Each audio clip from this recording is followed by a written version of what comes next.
یہ ایڈمٹ کر گیا کہ وہ راہ کے ایجنٹ سے ملا، اس کا دوست اس کو ملاتا ہے، ریاست کہاں پہ ہے؟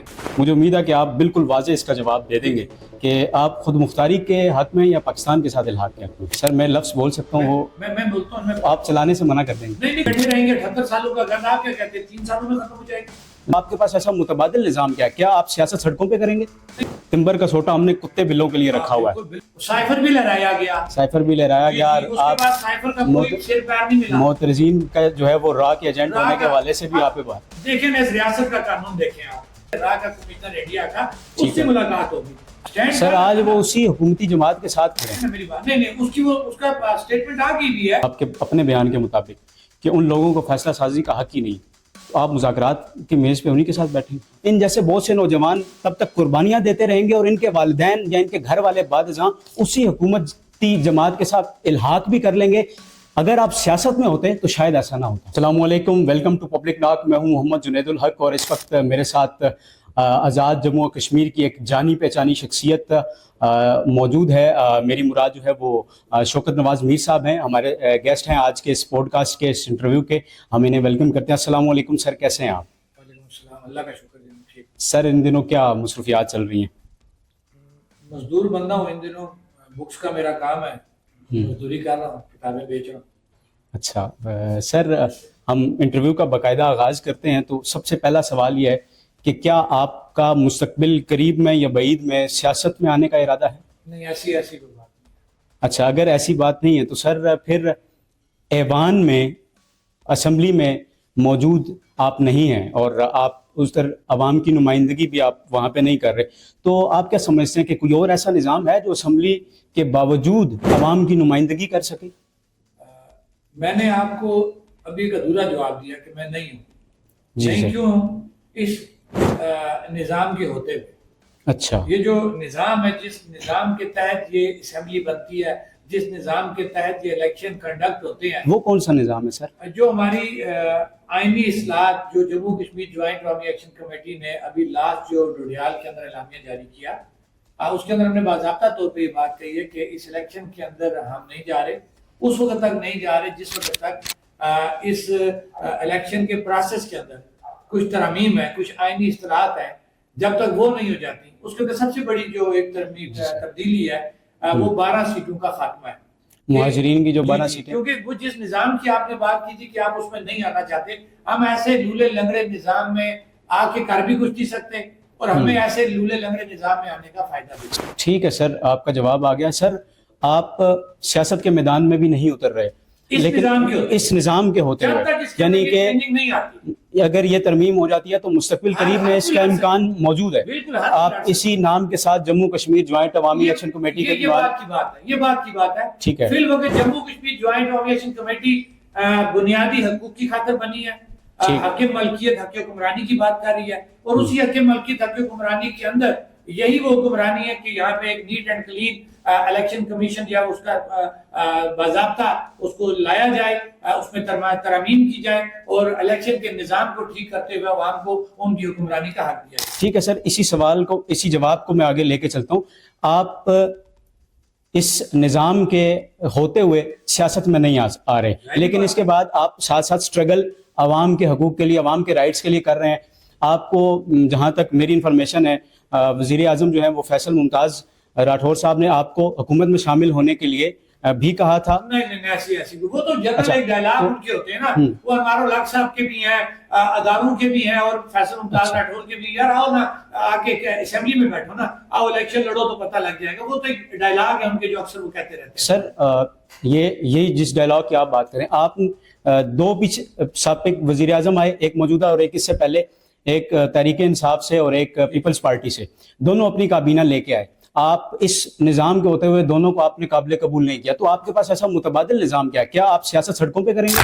نہیں دیکھیں نا، میں نے جب آپ کو کہا کہ جب وہ اس نظام میں جانے کا رستہ ٹھیک ہوگا تو نظام بھی ٹھیک ہو جائے گا۔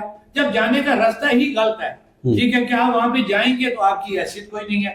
12 سیٹیں وہ سیاست کے اوپر چھری چلانے والی بات ہے کہ کسی بھی وقت آپ کی اس اسمبلی کو 12 سیٹیں جمع یہ باقی ممبران ملا کے ڈی ریل کر دیا جاتا ہے، تو ایسے کمزور نظام کا حصہ کیوں بنا جائے؟ بہتر نہیں ہے کہ پہلے اس نظام کو ٹھیک کیا جائے اس کے بعد؟ سر اگر مہاجرین کی وہ سیٹیں جن کے ختم کرنے کی بات کر رہے ہیں، اگر وہ ختم ہو جاتی ہے تو وہاں کے عوام کی نمائندگی کون کرے گا؟ دیکھیں عوام کی نمائندگی کا حل موجود ہے. بیسیکلی کشمیری جو ایک بات کی جا رہی ہے، میں خود ایک مہاجر کا بیٹا ہوں، مجھ سے بہتر اس کشمیر کے ایشو کو یا مہاجرین کی شناخت کو یا ان کی شمولیت کو کوئی بہتر نہیں جان سکتا.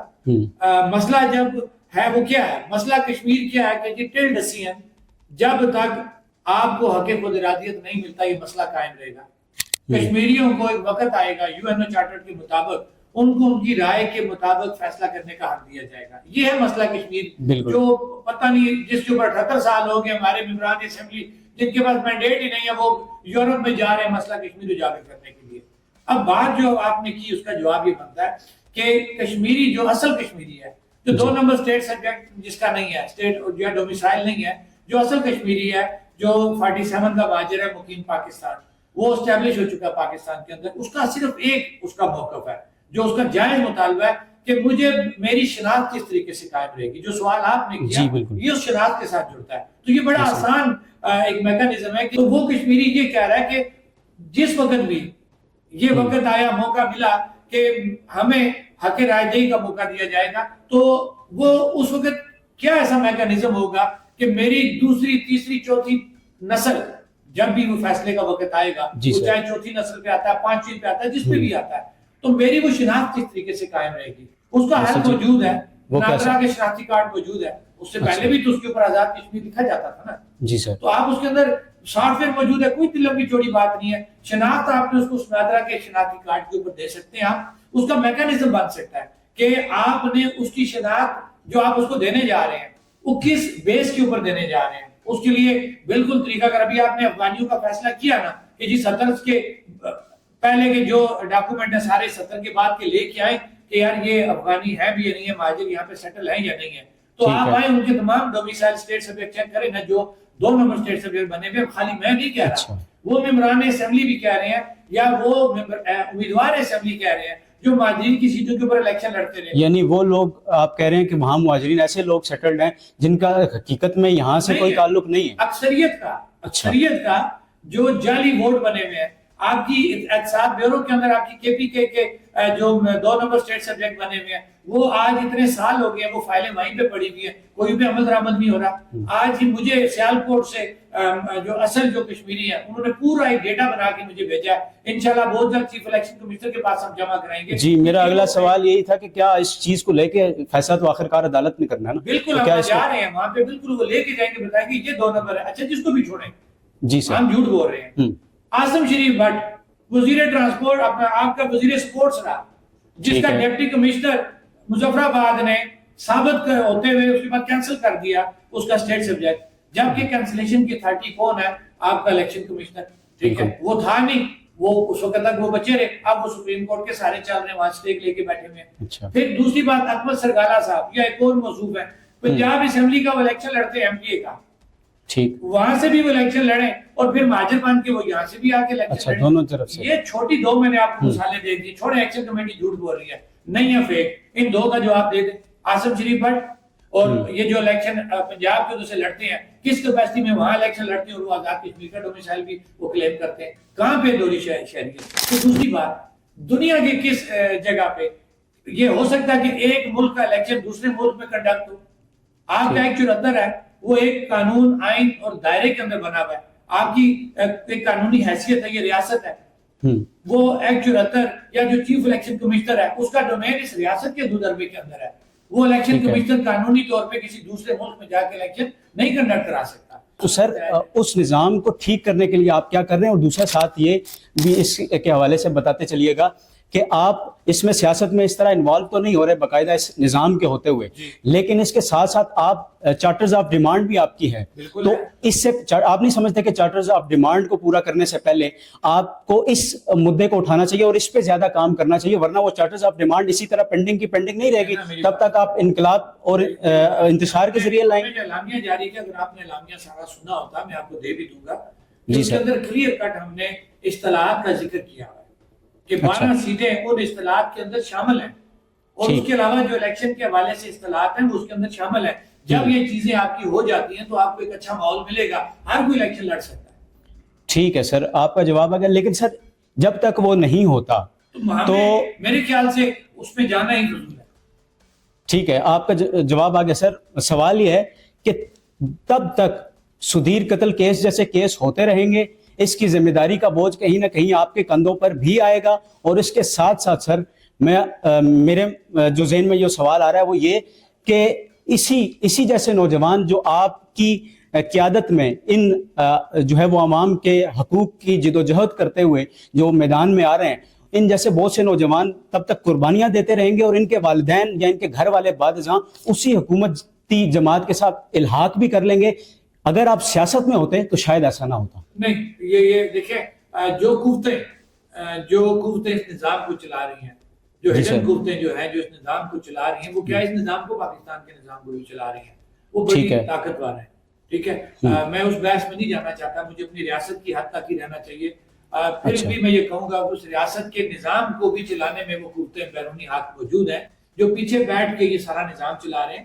دیکھیں, اگر جو بات آپ نے کی, بالکل آپ نے ٹھیک بات کی ہے کہ اگر قانون ہوتا, یہاں پہ انصاف ہوتا, تو دن دہاڑے اسٹیٹ فائرنگ کی گئی ہے اور قاتل بری ذمہ, اور دن دہاڑے وہ سدھیر کا والد, وہ بیچارہ کتنا سٹینڈ کرے گا؟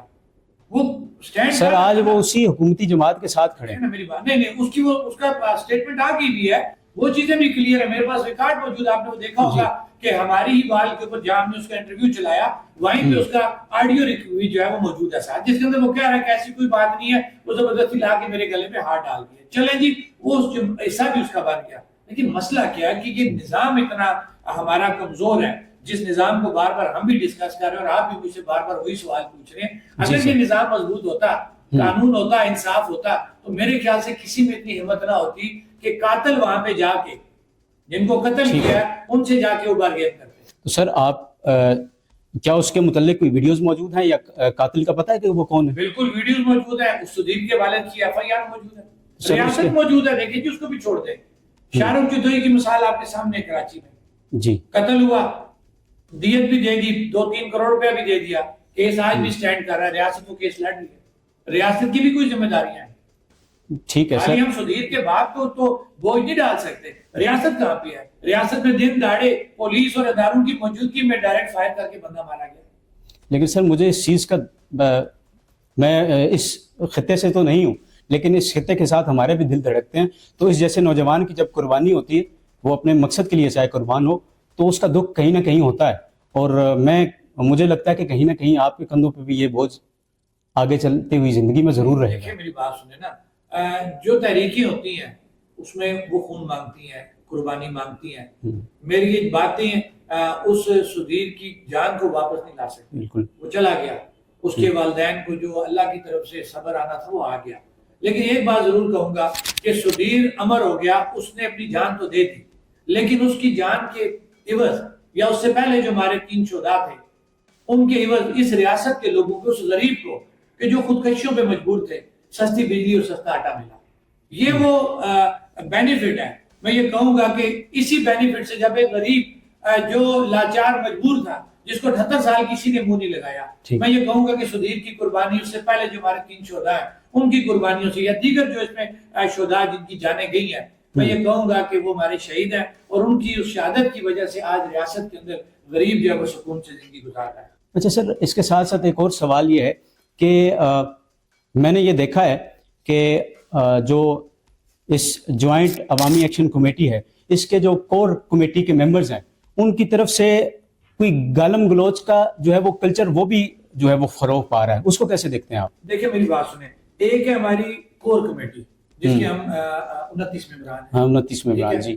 اور باقی وہ کمیٹیز ہیں ہماری جو ضلعی سطح پہ بنی ہوئی ہیں, تحصیل سطح پہ, وارڈ سطح پہ. سر میں بات انہی کور کمیٹی سے کر رہا ہوں. میں ادھر آ رہا ہوں, میں کور کمیٹی سے آ رہا ہوں. میرے خیال سے کور کمیٹی کے بندے کسی نے ڈائریکٹ ناجائز گالی نہیں دی. سنیں میری بات. سر میں لفظ بول سکتا ہوں, وہ میں بولتا ہوں, آپ چلانے سے منع کر دیں گے؟ نہیں کوئی نہیں چلائیں آپ کوئی چیز ہیڈر نہیں رہی. میں بتاتا ہوں, سوشل میڈیا نے اتنی آزادی دے دی ہے کہ اب کوئی بندہ جھوٹ نہیں بول سکتا. جی سر, وہی سوشل میڈیا پہ موجود ہے. میں آئیں, آپ اس پہ کریں بات. میں نے کیا لفظ استعمال کیا, کور ممبر ہمارے کسی نے ڈائریکٹ گالی نہیں دی ہوگی. ہاں سنیں میری بات, ایک بات ضرور ہوئی ہوگی کہ جس وقت کسی ممبر نے کسی بھی جگہ پہ، وہ چاہے اسمبلی میں آج موجود ہے یا وہ سابق ممبر اس کو کہہ لیں یا وہ کینڈیڈیٹ کہہ لیں، ٹھیک ہے، اگر اس نے ڈائریکٹ ناجائز کہیں پہ گالی دی ہے نا، اس کے بدلے ہو سکتا ہے کسی ممبر نے گالی دی ہو، میں اپنا یہ کہہ سکتا ہوں کہ میں نے آج تک کسی کو گالی نہیں دی، میں نے سخت آگے بات ضرور کی ہوگی، اب سر گالی نہیں دی ہوگی۔ سخت آپ کے لفظ جو ہے وہ ایسے ہیں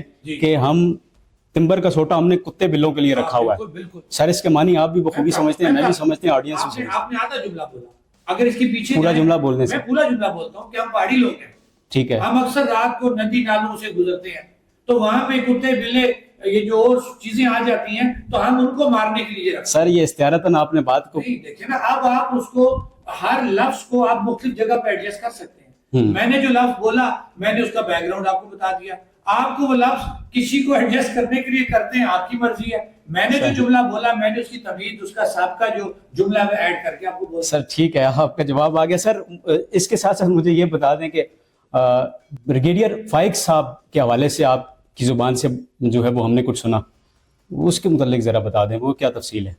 دیکھیں وہ ایک ادارے کی ملازم ہے، آزاد کشمیر کا وہ ایک ادارے کو ریپرزینٹ کرتے ہیں، تو اس حوالے سے جب 29 ستمبر یہ چیزیں ہوئی، سامنے نظر آ رہا ہے پولیس موجود ہے، مجسٹریٹ موجود ہے، ویڈیو کوئی بنا رہا ہے، آرڈر کوئی کر رہا ہے، فائرنگ ہو رہی ہے اور پولیس کے پروٹوکول میں ان قاتلوں کو گاڑیوں میں سے نکالا جا رہا ہے، تو پھر جب آپ کا آئی جی، آپ کا چیف سیکرٹری جب کسی جگہ پہ بے بس نظر آئے نا، تو پھر یہ پتہ لگتا ہے کہ اس کے اوپر کوئی طاقت موجود ہے، اور اس کے اوپر طاقت اس وقت موجود تھی جس کا میں نے نام لے کے اس وقت پکارا تھا۔ اچھا جی تو سر اس کا کیا کردار رہا آپ کی اس جو ہے وہ جوائنٹ کمیٹی کی وہ چارٹرز آف ڈیمانڈ یا اس کے لیے جو تحریک چلائی، اس کو جو ہے اس کی اپوزیشن میں یا اس کو اپوز کرنے کے حوالے سے؟ دیکھیں میں جب جو چیز سامنے آئی میں نے آپ کو بیان کر دی، ٹھیک ہے، اور میں نے اپر اڈا چوک میں نام لے کے یہ بات کی، ٹھیک ہے، اور اس کے بعد جو چیزیں ہیں جس دن سامنے آئے گی میں ڈائریکٹ بات کروں گا، جس دن ہڈن وہ لگے ہوئے ہیں وہ ہڈن لگے رہے۔ ٹھیک ہے سر، بڑے دلیر آدمی آپ کی تحریک جو ہے اس کا فنڈ کہاں سے آتا ہے سر؟ یہ بارہا سوال ہم پہ کیا گیا، الزام بھی ہاں لگایا بنیادی گیا۔ سوال ہے، جی سائفر بھی لہرایا گیا، سائفر بھی لہرایا گیا، اس کے بعد سائفر کا کوئی سر پیر نہیں ملا، معترضین کا جو ہے وہ را کے ایجنٹ ہونے کے حوالے سے بھی آپ پہ بات ہے۔ دیکھیں اس ریاست کا قانون دیکھیں آپ کہ ایک بندہ ایڈمٹ کر رہا ہے، میں نہیں کہہ رہا، وہ ایڈمٹ کر رہا ہے کہ میرا ایک دوست ہے دبئی میں، اس کے گھر میں یا جہاں پہ ملاقات اس نے کرائی، را کمشنر کا لفظ استعمال کیا، را کا کمشنر انڈیا کا، اس سے ملاقات ہوگی۔ اگلی باتیں چھوڑیں، اس نے کہا جی شوکت نواز میر کو جانتے، اس نے کہا میں نہیں جانتا، البتہ سوشل میڈیا پہ دیکھا، یہی اس نے کہا جی، لیکن وہ یہ ایڈمٹ کر گیا کہ وہ را کے ایجنٹ سے ملا، اس کا دوست اس کو ملاتا ہے۔ ریاست کہاں پہ ہے کہ ریاست نے ابھی تک اس پہ کوئی عمل درآمد نہیں کیا؟ شوکت نواز میر پہ ایکشن کمیٹی پہ الزامات تو لگ رہے ہیں جو آپ نے بھی سوال کر دیا، لہٰذا یہ تمام الزامات ہیں۔ شوکت نواز میر جموں کشمیر جوائنٹ عوامی ایکشن کمیٹی کا 3 سالہ ریکارڈ سامنے ہے، آج دنیا گلوبل ولیج بن چکی ہے، کوئی بھی ایسی چیز آپ کی ہڈن نہیں رہ سکتی۔ میں کیا کرتا ہوں، میرا بیک گراؤنڈ کیا ہے، میرا بزنس کیا ہے، میرے بینک اکاؤنٹس کیا ہے، وہ تمام چیزیں سامنے ہیں۔ اگر شوکت نواز میر یا جموں کشمیر جوائنٹ عوامی ایکشن کمیٹی کسی ناجائز طریقے سے فنڈنگ لے رہی ہوتی تو آج تک کسی نے نہیں چھوڑنا۔ سر یہ فنڈنگ کیسے چل رہی ہے؟ میں بتاتا ہوں، میں مظفر آباد کی آپ کو مثال دوں گا، میں ابھی آپ کو بتاتا ہوں، ہم نے 12 تاریخ کو جانا ہے نکیال جانا، اس کے بعد ڈوڈیال جانا 13 تاریخ کو، ہمارے دوست ہیں یہاں پہ آپس میں تاجران، اچھا بالکل ہم کلیکشن کرتے ہیں، اچھا یہاں سے کلیکشن کرتے ہیں بالکل، پھر ہمارے مظفر آباد کے یا اور ایسے کوئی لوگ ہیں کہ ہمارے جو اوورسیز ہیں بھائی۔ سر یہ اتنی بڑی تحریک ہے اور اتنی بڑی تحریک کے لیے یا ہم تو اپنے وہاں دیکھتے ہیں الیکشنز بھی ہوتے ہیں تو ان پہ جتنا خرچہ ہوتا ہے یا اس قسم کی چیزوں پہ جتنا خرچہ ہوتا ہے سر یہ کچھ اس کا جواب دیتا ہوں، یہ میں نے جواب ایک دفعہ پہلے بھی دیا تھا۔ جی سر، ہمارا جب کوئی پنڈال کہیں سجتا نہ جی 500-600، میں نے آپ کو ہزاروں کی بات نہیں کی، میں آپ سے 500-600 کی ہی بات کروں گا۔ ہم وہاں پہ ہوتا کیا ہے، کوئی اسٹیج نہیں ہوتا، دیکھا نا آپ نے یہ پہلا خرچہ اسٹیج کا بچ گیا، سنیں نا، پہلا خرچہ اسٹیج کا بچ گیا، پھر وہاں پہ بڑی تاج والی کرسیاں نہیں ہوتی، دوسرا خرچہ کرسیوں کا بچ گیا، تیسرا خرچہ ہمارے کھانے کا آ گیا جو سب سے بڑا آتا ہے، کیونکہ یہ 2 نمبر لوگ جب اپنے بل کلیم کرتے ہیں نا سرکاری، تو جو سرکاری ایونٹ 5 لاکھ میں وہ ہوتا ہے نا، وہ 50 لاکھ میں کلیم ہوتا ہے۔ اب ہمارا کیا ہوتا ہے، ہمارا وہیں پہ لنگر بنتا ہے، لنگر میں چنا پڑا ہوا چاول کے اندر وہی کھائیں گے، اگر مرغ کی بوٹی ہے سارے وہی کھائیں گے۔ الحمدللہ جو فنکشن 50 لاکھ روپے یہ کلیم کرتے ہیں یہ لوگ، وہ یہ بیوروکریٹ اور یہ ہمارے حکمران، یہ سیاستدان، کیونکہ مال مفت دلے پہ رہے, ہمارا وہ خرچہ 500 کا 1.5 لاکھ 2 لاکھ 3 لاکھ روپے میں ہو جاتا ہے. الحمدللہ پہلے تو وہاں کی لوکیلٹی کو پورا کرتی ہے, اگر وہاں پہ پورا نہ ہو اسی لوکیلٹی کے لوگ جو ہمارے مزدوری کی خاطر باہر بیٹھے ہوئے ہیں وہ اس علاقے کے لوگوں کو سپورٹ کرتے ہیں. میں ہر چیز پروو کرنے کو تیار ہوں. ٹھیک ہے سر. سر اسی سوال کے ساتھ منسلک سوال ہے, مجھے امید ہے کہ آپ بالکل واضح اس کا جواب دے دیں گے کہ آپ خود مختاری کے حق میں یا پاکستان کے ساتھ الحاق کے حق میں؟ دیکھیں میں یہ سوال بھی مجھے دفعہ پہلے کیا گیا تھا. جی سر. میں نے اس وقت بھی یہ کہا تھا کہ اقوام متحدہ کی قراردادوں کے مطابق ہمیں ہمارا حق رائے دہی استعمال کرنے کا. سر میں کشمیر کے حوالے سے یو این او کی قرارداد کے حوالے سے بات نہیں کر رہا, میں بات کر رہا ہوں شوکت نواز میر کے بارے میں کہ وہ کس ایجنڈے پہ کام کر رہا ہے, وہ کس. مجھے سنے دیکھیں نا, میں اسپیسیفک کسی جواب دینے کا پابند بھی نہیں ہوں, لیکن میں اپنی رائے. سر میں آپ کو بڑا دلیر آدمی سے تو یقین مانیں سر. دلیر ہوں, دماغ بھی رکھتا ہوں, دماغ بھی رکھتا ہوں. مجھے ایک آزادی چاہیے, جس آزادی کا وعدہ ہمارے ساتھ ہمارے اس کہہ لیں وکیل نے کیا ہوا ہے جو پاکستان ہے کہ انشاءاللہ حق قدراتیت کشمیریوں کو ان کی مرضی کے مطابق. سر بالکل ملنی چاہیے. میں آپ کا جواب چاہ رہا تھا, مجھے یہ جو جموں کشمیر لفظ ساتھ لگا ہوا ہے مجھے اس سے کہیں نہ کہیں اشارہ ضرور ملتا ہے اسی سوال کے جواب میں. آزادی کیا ہے, ہم پوری ریاست کی بات کر رہے ہیں, ہم نے خالی اس آزاد کشمیر کی بات نہیں کی, پوری ریاست میں گلگت بلتستان, آزاد کشمیر اور مقبوضہ کشمیر سب شامل ہے. سر مجھے تو اس کا جواب مل گیا ہے, میں امید کرتا ہوں کہ ہماری آڈینس بھی اس کو بخوبی سمجھے گی. سر کور کمیٹی کے جو ممبرز ہیں اس کا جو ہے وہ اس کی قابلیت, کس قابلیت کی بنیاد پہ وہ کور کمیٹی کے ممبرز بنتے ہیں, ان کا تعلیمی سٹینڈرڈ یا معیار کیا اور آپ کی تعلیمی قابلیت کیا ہے؟ دیکھیں پہلی بات یہ کہ کور کمیٹی جب بنی نا 3 سال پہلے, اس کے اندر کوئی ایسی چیزیں نہیں تھیں, یہ اچانک بنی ہے. یہ پوسٹ ڈویژن کے اندر ایک تحریک سٹارٹ ہوئی, سابقہ تحریکیں بھی چلتی رہی, وہاں پہ احتجاج ہوتے رہے, دھرنے ہوتے رہے. سر اس کی بنیاد کہاں سے؟ میں بتاتا ہوں نا, یہ پونچھ سے سٹارٹ ہوئی, پونچھ آٹے کے اوپر. اسی دوران 3 سال پہلے بجلی بھی مہنگی ہو گئی, لوگ بڑی مشکل میں آ گئے تھے. پھر یہ وہاں سے لوگ پونچھ ڈویژن میں اکٹھے ہوئے, میرپور ڈویژن کے, میرپور ڈویژن سے مظفر آباد آئے, اور مظفر آباد ڈویژن میں 16 اور 17 ستمبر 2023 کی رات یہ باضابطہ طور پہ اس کا اعلان کیا گیا. اس وقت کوئی کسی کو نہیں جانتا تھا, ہر علاقے کی جو ہے نا وہ ریپرزنٹیشن دی گئی ہے. اب مظفر آباد کے اندر ہم نے یہ کیا کہ بھی ہر مکتبہ فکر, شعبہ زندگی سے جو لوگ ہیں ان کو اس میں ڈالا جائے. مثلا میں تاجروں کو اس کو لیڈ کر رہا تھا, راجہ سہیب جاوید تھے, مجتبیٰ صاحب تھے, یہ طلباء کو لیڈ کر رہے تھے. اسی طرح وکلا اس میں شامل تھے, سول سوسائٹی شامل تھی, کونسل اس میں شامل تھے, ٹرانسپورٹر. سر کیا اس کی مجھے زیادہ تر جہاں تک میری معلومات ہیں غلط بھی ہو سکتی ہیں, آپ اس کی تردید بھی کر سکتے ہیں, تعلیم میرے خیال سے پریورٹی اس کے نہیں ہے, تاجر ہونا پریورٹی نہیں. کس نے آپ کو یہ بات کہی؟ سر آپ اس کے سربراہ ہیں. نہیں سربراہ اس کا کوئی نہیں ہے. آپ کو سر آپ نہیں لیڈ کر رہے اس کو؟ نہیں, کوئی لیڈ اس کو نہیں کرتا. یہی تو اس کا کمال ہے.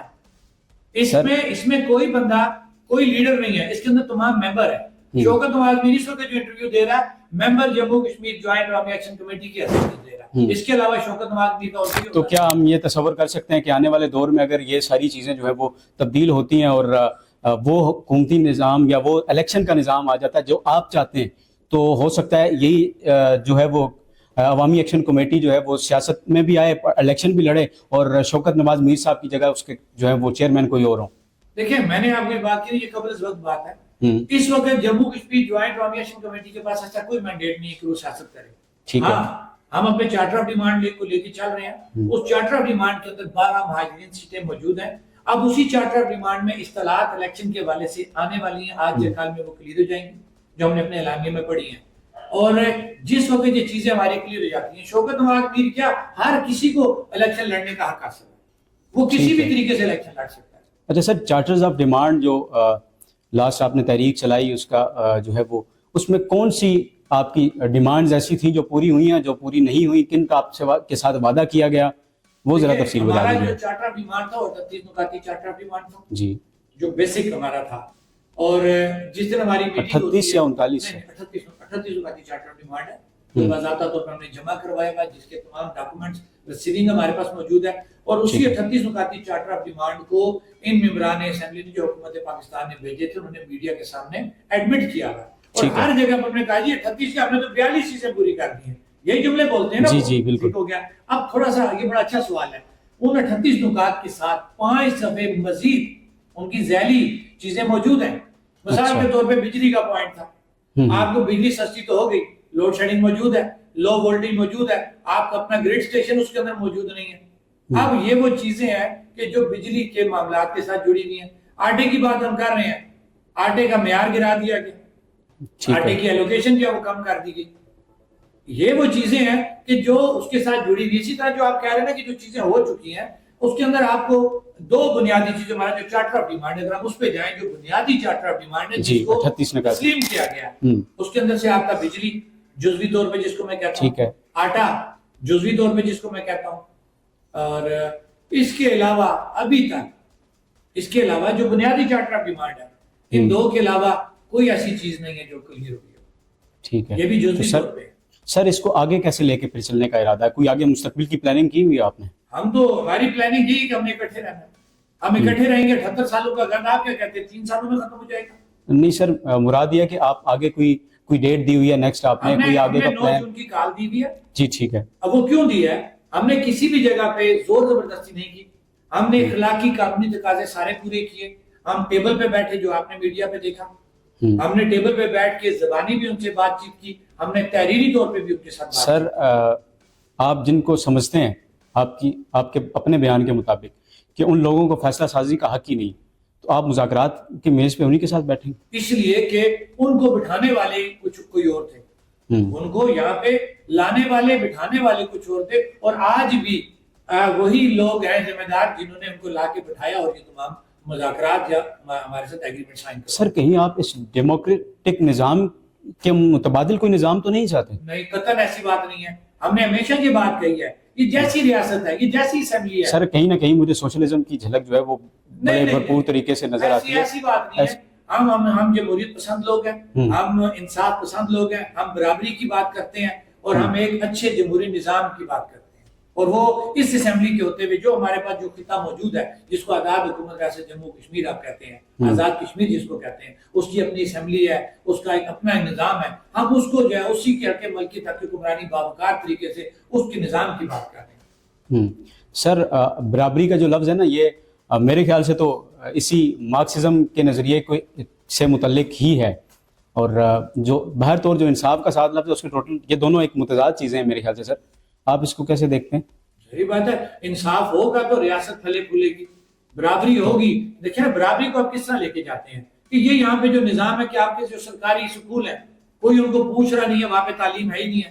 اس کے علاوہ پرائیویٹ سکول نظام آپ کا یکساں نصاب تعلیم نہیں ہے. ہماری ڈیمانڈ ہے کہ یکساں نصاب تعلیم ہو, یکساں. جب یکساں ہوگا تو برابری آ جائے گی. ہاں, ان معاملات میں برابری کا تصور. ٹھیک ہے سر, میں جو ہے وہ ان نوجوان نسل کے نمائندے کے طور پہ آپ کے سامنے حاضر ہوں, اور بڑا زبردست آپ کا وقت کا شکریہ, آپ کے انٹرویو کے لیے پہلی کال پہ حامی بھرنے کا شکریہ.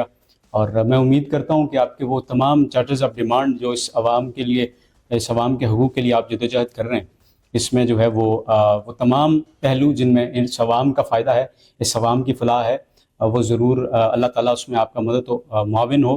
بہت شکریہ سر آپ کے وقت کا ایک بار پھر سے, اور امید کرتے ہیں کہ ہمارے انٹرویو کو, ہمارے اس پوڈ کاسٹ کو آپ کی کشمیر کے عوام اور دیگر جس خطے سے اس کو سنا جاتا ہے تو وہ ضرور آپ اس سے استفادہ کریں گے. ان کے بہت سارے سوالات کے جوابات کی بہت ساری ذہن میں الجھی ہوئی جو گتھیاں ہیں وہ ضرور سلجھیں گی. بہت شکریہ. اسی طرح کی ویڈیوز کے لیے اور اپڈیٹس کے لیے ہماری ویڈیوز دیکھتے رہیے. بہت شکریہ.